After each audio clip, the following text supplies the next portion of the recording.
18वां अध्याय। गुणनिधि को मोक्ष की प्राप्ति। ब्रह्मा जी बोले, हे नारद, जब यह समाचार गुणनिधि को मिला तो उसे अपने भविष्य की चिंता हुई। वह कई दिनों तक भूखा प्यासा भटकता रहा। एक दिन भूख प्यास से व्याकुल वह एक शिव मंदिर के पास बैठ गया। एक शिव भक्त अपने परिवार सहित शिव पूजन के लिए विविध सामग्री लेकर वहां आया था। उसने परिवार सहित भगवान शिव का विधि विधान से पूजन किया और नाना प्रकार के पकवान शिवलिंग पर चढ़ाए। पूजन के बाद वे लोग वहां से चले गए तो गुणनिधि ने भूख से मजबूर होकर उस भोग को चोरी करने का विचार किया और मंदिर में चला गया। उस समय अंधेरा हो चुका था, इसलिए उसने अपने वस्त्र को जलाकर उजाला किया। यह मानो उसने भगवान शिव के सम्मुख दीप जलाकर दीपदान किया था। जैसे ही वह सब भोग उठाकर भागने लगा, उसके पैरों की धमक से लोगों को पता चल गया कि उसने मंदिर में चोरी की है। सभी उसे पकड़ने के लिए दौड़े और उसका पीछा करने लगे। नगर के लोगों ने उसे खूब मारा। उनकी मार को उसका भूखा शरीर सहन नहीं कर सका। उसके प्राण पखेरु उड़ गए। उसके कुकर्मों के कारण यमदूत उसको बांधकर ले जा रहे थे। तभी भगवान शिव के पार्षद वहां आ गए और गुणनिधि को यमदूतों के बंधनों से मुक्त करा दिया। यमदूतों ने शिवगणों को नमस्कार किया और बताया कि यह बड़ा पापी और धर्म कर्म से हीन है।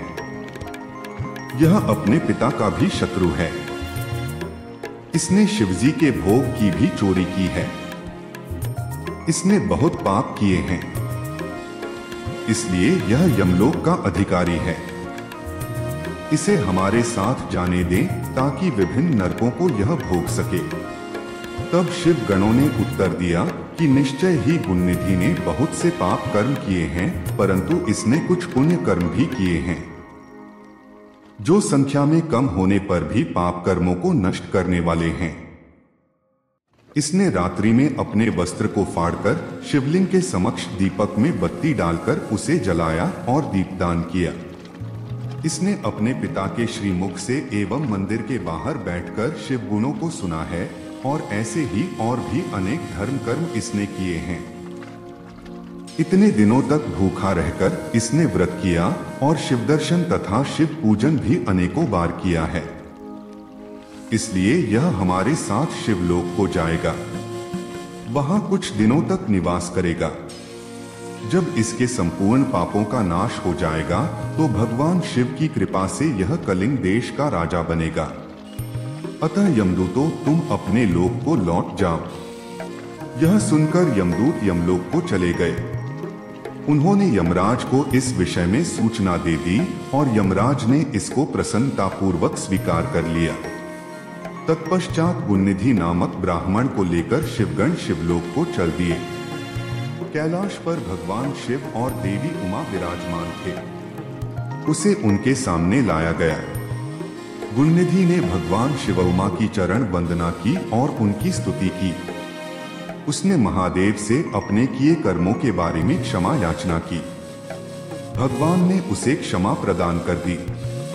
वहां शिवलोक में कुछ दिन निवास करने के बाद गुणनिधि कलिंग देश के राजा अरिंदम के पुत्र दम के रूप में विख्यात हुआ। है नारद, शिवजी की थोड़ी सी सेवा भी उसके लिए अत्यंत फलदायक हुई। इस गुणनिधि के चरित्र को जो कोई पढ़ता अथवा सुनता है, उसकी सभी कामनाएं पूरी होती हैं तथा वह मनुष्य सुख शांति प्राप्त करता है।